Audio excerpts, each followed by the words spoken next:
যে তোমরা যোগ্য কাউকে চুজ করতে পারো না। মার্কেটে এত যোগ্য মানুষ আছে, তোমরা এডি বাদ দিয়া যদি এখানে একটা নষ্ট আম আছে। আমি কতবার বলবো যে আপনারা হচ্ছে টপ লেভেল। আমি আসলে আপনাদের উপরে ওঠার কোনো নাই, বিশ্বাস করেন। আমি উঠবো না, আমি বিশ্বাস করি আমি উঠবো না। আমি লাগলে নিচে একেবারে ডাউন থাকবো, আমি লাগলে ক্লাস কমাই দেবো, হ্যাঁ, কিন্তু আমি আসলে উঠবো না। কিন্তু শিক্ষার্থীদের ভিতরে এই জিনিসটা আসলে সৃষ্টি করো না ভাইয়া। তোমার কাছে আমার এটাই মনে হয়, তুমি যে 50 জন ফিট করছো, আমি ইচ্ছা করলে 200 জন ফিট করতে পারি, বুঝছো? তুমি যে লেভেলের খেলোয়াড়, পাক্কা খেলোয়াড়, ওই লেভেলের খেলা কিন্তু আমি খেলতে পারি, বুঝছো না? গ্রাম থেকে উঠছি, তাতে কি হয়েছে? কিন্তু আমি কিন্তু সেই লেভেলের খেলোয়াড়। রিফাত ভাইয়ের থেকে অনেক ভালো বুঝিয়ে আয়, বাহ। তাহলে তো আমার থেকে যদি ভালো বুঝে, তাহলে তুমি আমার কাছে আসছো কেন বাবা? হ্যাঁ বাবা, তুমি আমার কাছে আসছো কেন? আমার থেকে যদি অন্য কেউ ভালো বুঝে, তুমি তার ক্লাস করো। তুমি আমার কাছে কি করতেছো? ভন্ডামি করতেছো না? ভন্ডামি করার জায়গা পাও না। রিফাত ভাইয়ের মুখের কথা কিন্তু খুব খারাপ কথা, আমি কিন্তু সাইসা দিই একেবারে। হ্যাঁ, তো তোমার পীর আছে, কোন পীর? তুমি একজনের নাম বলতে, আমি নামটা নিবো না। সে অনেক ভালো বুঝায়, তাহলে তুমি তার কাছে যাও ভাইয়া। তুমি তার কাছে যাও। তুমি আমার কাছে কি করতেছো? রিফাত ভাইয়ের কি কাজ তোমার ভাইয়া? তুমি তার কাছে যাও। তোমার এখানে তো কোনো কাজ নাই ভাইয়া। হ্যাঁ ভাইয়া, তোমাকে কি সাইসা দিব? আমি তোমাকে সাইসা দিব বলো? আমি আসলে আমার মুডটাকে খারাপ করতে চাই না, বুঝো না? যে যার কাছে ভালো লাগে তার কাছে পড়বি। এই শোন, যার কাছে ভালো লাগবে তার কাছে পড়বি। এখানে এসে কমেন্টে বলার কি আছে? এখানে তোর কমেন্টে কেউ করতে বলছে? কমেন্ট করতে বলছে তোরে কেউ? হ্যাঁ, মানে আমার বুক থেকে মানে কন্ট্রোল, রিফাত কন্ট্রোল। রমজান মাস ভালো হয়ে গেছে, বুঝো না? আমি কিন্তু একটু তেরা টাইপের, আমি পোলাটা কিন্তু তেরা। আমি আজকে লাইভে বললাম, আমি প্রত্যেকের সামনে, তোমরা দেখতেছো ভালো, কিন্তু সহজ কথা ভাইয়া, তুমি আমার কাছে পড়তে আসছো, তুমি এখন কমেন্টে বলতেছো অমুকে ভালো পড়ে, অমুকে ভালো পড়ে, বাংলাদেশে অমুক টিচার ভালো পড়ে। তোর রিফাত ভাইয়ের কাছে কি ভাই? আমার কাছে কি? আমি ভন্ডামি জায়গা পাবো না? দালালি করতে আসছো এখানে, চামচা কোথাকার। দালালি করতে আসছো, এখানে ফ্রমের চামচা হয়ে এখানে আসছো কেন? বুঝো নাই? আমি কিন্তু Rifat control, please Rifat control দাও, বুঝো নাই? চাটাচাটি বাদ দাও, ঠিক আছে? যার কাছে ভালো বুঝো তার কাছে যাও। এখানে এসে কমেন্টে তোমাকে বারবার তোমার লেখার কোনো দরকার নেই। তুমি পরিবেশটাকে নষ্ট করে দিচ্ছ, যেহেতু পাবলিক, এই জন্য কিছু বলি নাই। ফেকেরই খুলা অন্য প্ল্যাটফর্মে এই যেটা কমেন্ট করছো না, ওই শালাই হইছে অন্য প্ল্যাটফর্মে মানে ঠিক করা শত ফেকে গেছে ওদের। আইসা ওই দেখ আমার প্রত্যেকটা ভিডিও নিছে, এর চেয়ে অনেক ভালো পড়ায়, অমুকে ভালো পড়ায়, শালা তোরে ভালো পড়ায়, তুই তার কাছে যা। তোর এখানে আসতে বলছে কে? বুঝো না? জিনিস তুই তার কাছে যা। এখানে কমেন্ট করতে আসছিস, এখানে দালালি করতে আসছিস। আমার মুখের ভাষা কিন্তু আমি আসলে বলতে পারতেছি না, এটা পাবলিক গ্রুপের জন্য, পাবলিক আমি কিন্তু ভিডিওটা কিন্তু করতেছি, লাইভটা নিচ্ছি, ঠিক আছে? তো এটাই কিন্তু আমি ঢক করে দিব। তুই অন্য প্ল্যাটফর্মে যদি চামচাগিরি করো, তোর টাক মাথায় তোর একেবারে নাইরা পেয়ে যে চুল কামাইয়া, তারপর তোর টাকে তেল মেরা দিব। সেটা তেল মারতে আসছিস এখানে, তোর টাকে আমি কিন্তু তেল একেবারে সুন্দর মতো করে ঘুষে দিব। তুই আমার চেনস নাই, এখানে এসে তেল মারতেছ, তোর মাথা কামাইয়া তোর তেল আমি মাইজে দেবো, বুঝছস? তো এটাই। সুপ্রিয় শিক্ষার্থীরা, 85 ঘন্টার বিশেষ লাইভে, 85 ঘন্টার বিশেষ ক্লাসে আজকে আমরা 1332 নম্বর প্রশ্ন সলভ করবো। 1332 নম্বর প্রশ্ন আমরা দেখতে পাচ্ছি কি প্রশ্ন হচ্ছে, নিচের কোনটি কাজী নজরুল ইসলামের জন্মসাল? নিচের কোনটি কাজী নজরুল ইসলামের জন্মসাল? এই প্রশ্নেই কিন্তু উত্তর কোনটা হবে ক্লু দেয়া আছে, কারণ এখানে লেখা আছে নিচের, তার মানে এই প্রশ্নের উত্তর অবশ্যই এটার নিচে আছে। সেটা হতে পারে এইদিকে অথবা এই পাশে, তার মানে এই প্রশ্নের উত্তর নিচে আছে, এটা কিন্তু প্রশ্নে বলে দেওয়া আছে। এখন আমরা দেখি যে নিচে আসলে কিভাবে উত্তর আছে। আচ্ছা, আমরা জানি যে সাদিক কাইমের বিয়ে হয়েছে 13 তারিখে, মে মাসের 13 তারিখে। মে মাসের 13 তারিখ মানে মে মাস কত নম্বর মাস?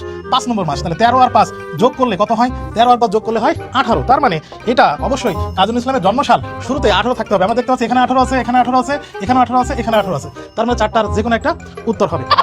এরপরে তাহলে আমরা 18 পাইলাম। এবার আমরা দেখতেছি যে কাজী নজরুল ইসলামের জন্মসাল চাইছে, তাহলে আমরা দেখতে পাচ্ছি লেখকের নাম কি? নজরুল। লেখকের নাম কি?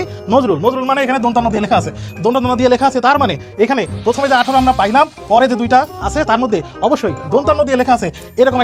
এরকম একটা নম্বর আমার কিন্তু উত্তর হবে, দন্তান্ন দিয়ে লেখা আছে। এখন আমরা এই ক্লাসটা নিচ্ছি কিসে? আমরা এই ক্লাসটা কিন্তু তোমাদের নিচ্ছি অনলাইনে। তার মানে খেয়াল করতে হবে কোন লাইনে দন্তান্ন দিয়ে বর্ণ লেখা আছে, কোন লাইনে? এই লাইনে দন্তান্ন দিয়ে আসলে নম্বর নাই, এই লাইনে নাই, এই লাইনে আমরা দেখতে পাচ্ছি দন্তান্ন দিয়ে এখানে 9 লেখা আছে। তার মানে কাজী নজরুল ইসলামের জন্মসাল কত তারিখে? 1899 সাল। এর থেকে গন্ডগোল চলতেছে ভাই, আর এদিকে আমরা এনজয় করতেছি, আমাদের তো কিছু না ভাই। আমরা পড়াই বাংলা, ইংলিশ, আইসিটি, এগুলো সেটাই আসলে দোষটা তোমাদেরই, বুঝছো? যে তোমরা যোগ্য কাউকে চুজ করতে পারো না। মার্কেটে এত যোগ্য মানুষ আছে, তোমরা এডি বাদ দিয়া যদি এখানে একটা নষ্ট আম আছে এটার পিছে দৌড়াও, তাইলে তো এমন হবেই ভাই। ফিজিক্সের 50 ঘন্টার ওয়ান শট ক্লাসে আজকে চলো 14 নাম্বার প্রবলেমটা আমরা সলভ করি। তো কি বলছে প্রশ্ন দেখো, নিচের কোনটি বলের একক? কি দেখো, নিচের কোনটি বলের একক। এখন কি আছে দেখো, নিচে আমার কি আছে? নিচে অনেক কিছু আছে। নিচে অনেক কিছু থাকলে তো হবে না, ফিজিক্সের নিচে সবসময় থাকে হচ্ছে কেমিস্ট্রি। কি থাকে বলো? কেমিস্ট্রি। এখন কেমিস্ট্রিতে আমরা এই ধরনের 14, 15 নাম্বার কোথায় দেখছি বলো তো? দেখছি পর্যায় সারণীতে। কোথায় দেখছি বলো তো? পর্যায় সারণীতে। এখন পর্যায় সারণীতে 14 নাম্বার মৌল কি আছে বলতে পারবা?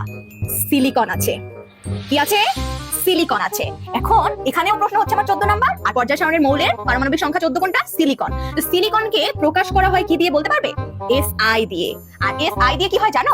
SI দিয়ে হয় সিঙ্গেল। আর সিঙ্গেল কে জানো? সিঙ্গেল হচ্ছে আমি। তাহলে আমার নাম কি বলতে পারবে? আমার নাম হচ্ছে নওফা।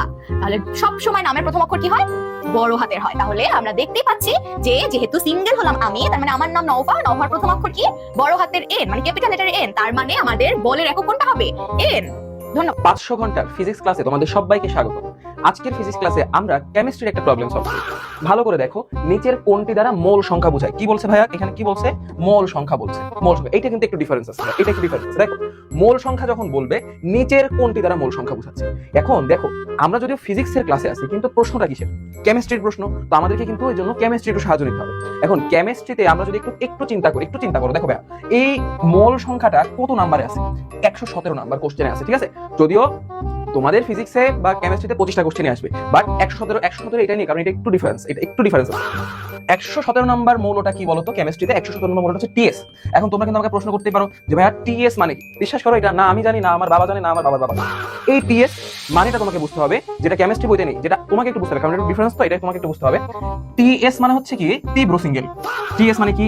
তীব্র সিঙ্গেল। এখন তোমরা কি বলতে পারবে তীব্র সিঙ্গেলকে? তীব্র সিঙ্গেল হচ্ছে তোমাদের দেবাশিস দাদা।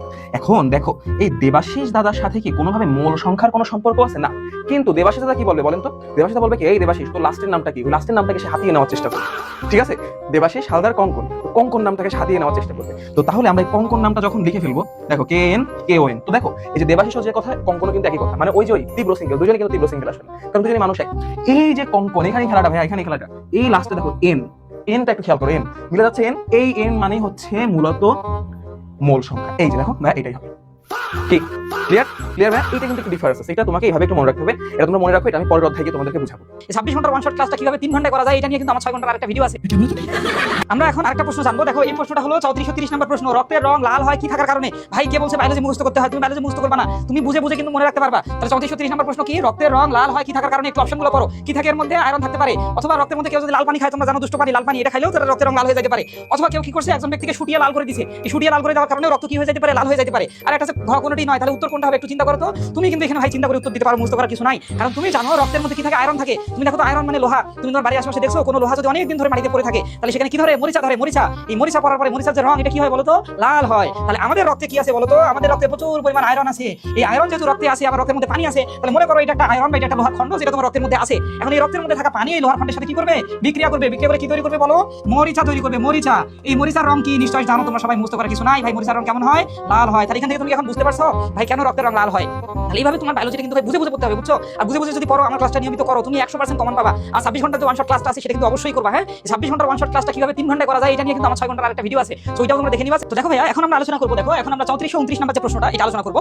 আজকের এই 3400 প্রশ্নের মধ্যে তুমি কিন্তু 25টা প্রশ্ন মাস্ট কমন পাবা পরীক্ষা। এখান থেকে 25 তুমি পাবাই, তুমি লিখে নাও। এই যে একটা অধ্যায় থেকে মাত্র আমরা 3400 কোশ্চেন প্র্যাকটিস করছি, এখান থেকে তুমি কিন্তু 25টা প্রশ্ন পাবা, এটা লিখে নাও। এবং লিখে নেওয়ার পরে যখন কমন আসবে, তখন কিন্তু এই ভিডিও দিয়ে তোমরা ওই অনেক সিগমা ভিডিও বানাই ইউটিউবে ছাড়বা। তাহলে দেখো, আসলে এই প্রশ্নটা আমরা একটু দেখি। প্রশ্নটা দেখো, নিউক্লিয়াসের নিচের কোনটি থাকে? ভাইয়া তুমি চিন্তা করো, ভাইয়া তুমি পারবা, এটা অনেক সহজ, তুমি এটা পারবা 100%। তাহলে প্রশ্নটা কি? নিউক্লিয়াসের নিচের কোনটি থাকে? নিউক্লিয়াসের নিচের কোনটি থাকবে? তাহলে ভাইয়া উত্তর কি হবে বলো? উত্তর হবে প্রোটন। উত্তর হবে কি? নিউক্লিয়াসের নিচের কোনটি থাকে? উত্তর হবে কি? প্রোটন। এটা মুখস্থ করে নাও, এটা কিন্তু পরীক্ষা থাকবেই। তাহলে আমরা মুখস্থ করে নিলাম, নিউক্লিয়াসে কি থাকে? প্রোটন থাকে। বাকি অপশনগুলো আমরা একটু দেখে অ্যানালাইসিস করে। Electron, neutron, chromosome. দেখো ভাই, আমরা যে 3429 নম্বর প্রশ্নটা করছিলাম, নিউক্লিয়াসের নিচের কোনটি থাকে, তাহলে উত্তর কি হবে বলতো? উত্তর কিন্তু প্রোটন হবে না। কি কারণে হবে না বলতো? তুমি কিন্তু জানো না যে এটা বায়োলজির নিউক্লিয়াস নাকি কেমিস্ট্রির নিউক্লিয়াস। এইটার উত্তর কিন্তু হবে ক্রোমোজোম। জিনিসটা দেখো, তাহলে উত্তর কি হবে? ক্রোমোজোম হবে। কেন? কারণ আমরা জানি নিউক্লিয়াসের মধ্যে কি থাকে বলতো? এই যে মুখস্থ করার কিছু নাই, তুমি যদি বুঝে বুঝে মনে রাখো, তাহলে তোমার জন্য মনে রাখা কিন্তু খুব সহজ, তুমি একদম টেকনিক্যালি মনে রাখতে পারবা। তুমি কেমিস্ট্রিতে কি পড়ছো ভাই? নিউক্লিয়াস। তাহলে নিউক্লিয়াসের কেন্দ্রের মধ্যে কি থাকে বলো? নিউক্লিয়াস। নিউক্লিয়াসে কি থাকে? প্রোটন আর নিউট্রন। তাহলে প্রোটন আর নিউট্রন একদম নিউক্লিয়াসে আছে। বাইরের দিকে কারা আছে বলো? বাইরের দিকে কারা আছে? ইলেকট্রনগুলো আছে, তাই না? কিন্তু তুমি পড়ছো যে ইলেকট্রনগুলো কিভাবে থাকে? জোড়ায় জোড়ায় থাকে। তাহলে ইলেকট্রনগুলো কিভাবে থাকে? জোড়ায় জোড়ায় থাকে। হ্যাঁ, তাহলে জোড়া বা জোর। এখন এই জোরটা যেহেতু একটার পর একটা থাকে, তাহলে আমরা কি বলবো? ক্রোমোজোর। তাহলে তুমি ইলেকট্রনগুলো কিভাবে থাকে যদি আরেকটু ভালো করে লিখো, তাহলে কি লিখবা ভাই? এটা ক্রোমোজোর আকারে থাকে। ক্রোমোজোর। এখন উত্তরটা তুমি কিভাবে এই প্রশ্ন থেকে বের করবে? দেখো, ক্রোমোজোর। তাহলে এইখানে তুমি দেখো প্রশ্ন নাম্বারটার দিকে তাকাইতে হবে। দেখো, এটা হলো 3429 নম্বর প্রশ্ন। তাহলে 29 নাম্বার বাংলার যে বর্ণমালা, অর্থাৎ 29তম বর্ণমালা, তার নাম কি বলতো? ম। তাহলে বাংলার 29তম বর্ণমালাটা হলো ম।